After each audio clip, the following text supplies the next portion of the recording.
Hi, scholars, and welcome back to your quarantined edition of AP Lang. This is week 9, and this week, you know it, exams finally begin, what we've been working toward all year. Also, in this introduction video, I want to talk a little bit about final grades, and then I'll get into this week at a glance. As I hope all of you are aware, AP exams do begin this week, and they'll run all the way through the end of next week. To ensure that you can maximize your performance on those exams, here are some things to keep in mind. First of all, get into a good sleep schedule. I know that's a little bit difficult since we haven't had the routine of an everyday school day, and I know that a lot of you have taken advantage of the fluid nature of e-learning to complete your work when a lot of teenagers find it most convenient, which is the middle of the night. So you've got to get out of that habit, though, if you've been doing that, because the AP exams are only scheduled during the daytime hours. So make sure that you get on a good sleep schedule, that you're in bed at a reasonable hour, that you're waking up at a reasonable hour, even if you don't have an exam first thing that morning. Just getting on that good sleep schedule means that you'll have the right amount of energy for when you do take your exam. Another thing, try to work in as much silence as you can achieve in your home. I know that's easier for some, not as easy for others. If you've been used to doing a lot of your work while simultaneously listening to music or watching Netflix or something like that, I would highly recommend that you turn that off and try to work in as much silence as possible, because while that stuff can work for studying and passively getting just work done, now you're taking a major exam and you need silence for that, or again, as much as you can achieve. Make sure that on all of your AP exams that you always use the entire time that you're given. If you think you finished up early, that's great. You now have the luxury of going back through your work and checking it for errors, revising it to maximize its efficiency. Lastly, all these next couple of weeks, even though your AP teachers aren't assigning you any new graded assessments, make sure that you're still keeping up with your emails from your teachers, because we and me in particular are going to be emailing you some specific things that might be able to help you leading into your exam. So make sure you don't go radio silent over these next couple of weeks. Keep checking your email. I've been getting a lot of questions the last couple of days about final grades and students asking me what they can do to improve their average and all this. So I just want to kind of go over what grading will look like for the last few weeks of our marking period here. First of all, the final graded assessment is one that you hopefully have already turned in. That was the Q2 essay number 8 that was due on Sunday night. If you didn't turn it in, you have to go through the usual late work submission procedures, but you still have a chance to turn that in up until this next Sunday night late. And so what I'm going to be doing for the next couple of weeks is scoring these last 3 essays, this final Q2, plus I'm going to finally go back and finish scoring the Q1 and the Q3. And then I will go through the process of dropping the grades that I've told you I was going to drop. I'm going to drop either the Q1 or the Q3, whichever's lower, plus your lowest 3 Q2 grades. Originally, I had said that I was going to have you fill out a form to request which grades you were going to drop. I'm no longer asking you to do that. I thought it would be harder for me than it is to actually just quickly see which ones I should drop. So no form to fill out. I'll do the drops on my own.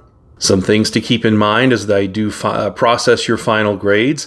My grading timeline is fluid. I will have everything done by the day I need to have it done for my deadline. So please don't inquire about when I'm going to have such and such graded. Just know that I'm going to do it as soon as I possibly can while still juggling my many other responsibilities. Please also know that your final average for the fourth quarter will be reflective of your skills. And so it's going to be almost entirely based on how well you're doing writing those Q2 essays. How well can you rhetorically analyze a persuasive text and write that analysis in an organized, coherent, focused essay. That's what your final average is going to be reflective of. Because of that, there's no extra credit that I'm going to offer. Don't ask about it because I'm just not going to give it to you. We've got plenty of of grades that I've offered already, and to get a clear picture of where your abilities are. Now it's time to take a look at what you can expect for this week, week 9. There is no required assignment this week. It is AP testing week, and in the past I've never assigned anything for a grade during these next couple of weeks. Why would I? You've got a lot to think about on your own. I will, however, be posting 3 new Q2 essay drills. Those are available for you to do for practice, and they're just like the Q2 drills that were offered to you last week. There will be no more mechanics and usage assignments, no more IXL, also no more lit study from here on out. We have to go ahead and close that up early so that you guys can have that time to prep for your AP tests. Just a quick note to those of you who have been keeping up with the lit studies, I appreciate all the work you've done on top of all the exam prep. You've been able to engage with some great works of American literature, and I hope that you've gotten something out of that. I highly encourage you to finish reading Grapes of Wrath on your own. It's, I think, just an excellent work of American literature that deals with such timeless themes that are uniquely American and that we still experience today. We didn't get to Death of a Salesman, but I highly encourage you to check that out at some point in your lives. Read the play written by Arthur Miller, and also I recommend watching the 1985 movie version. Arthur Miller wrote the script for that, and it's almost an identical adaptation from the screen version, starring Dustin Hoffman and John Malkovich. It's a really, really good movie in its own right, adapted from the play. So I highly encourage you to check that out. That's Death of a Salesman from 1985. And now for this week's virus movie. If you're at all curious about where the stills have come from in this week's presentation, they're from a film from 2008 called Blindness. This was a movie that I'd forgotten I even saw until I saw it on a list of pandemic films this week. And Blindness is adapted from a novel by the same name, written by a Portuguese writer named José Saramago, who's also a Nobel laureate. And the story is about a pandemic that renders the entire world blind, as you could probably tell from the title. They call it the white sickness, but effectively no one can see anymore. And the story focuses on 2 nameless characters, a doctor and his wife, and no one in the story is actually given names. The people they encounter are not named at all in the story. The story is just about the lengths that people will go to preserve human society, even though it's inevitably going to collapse.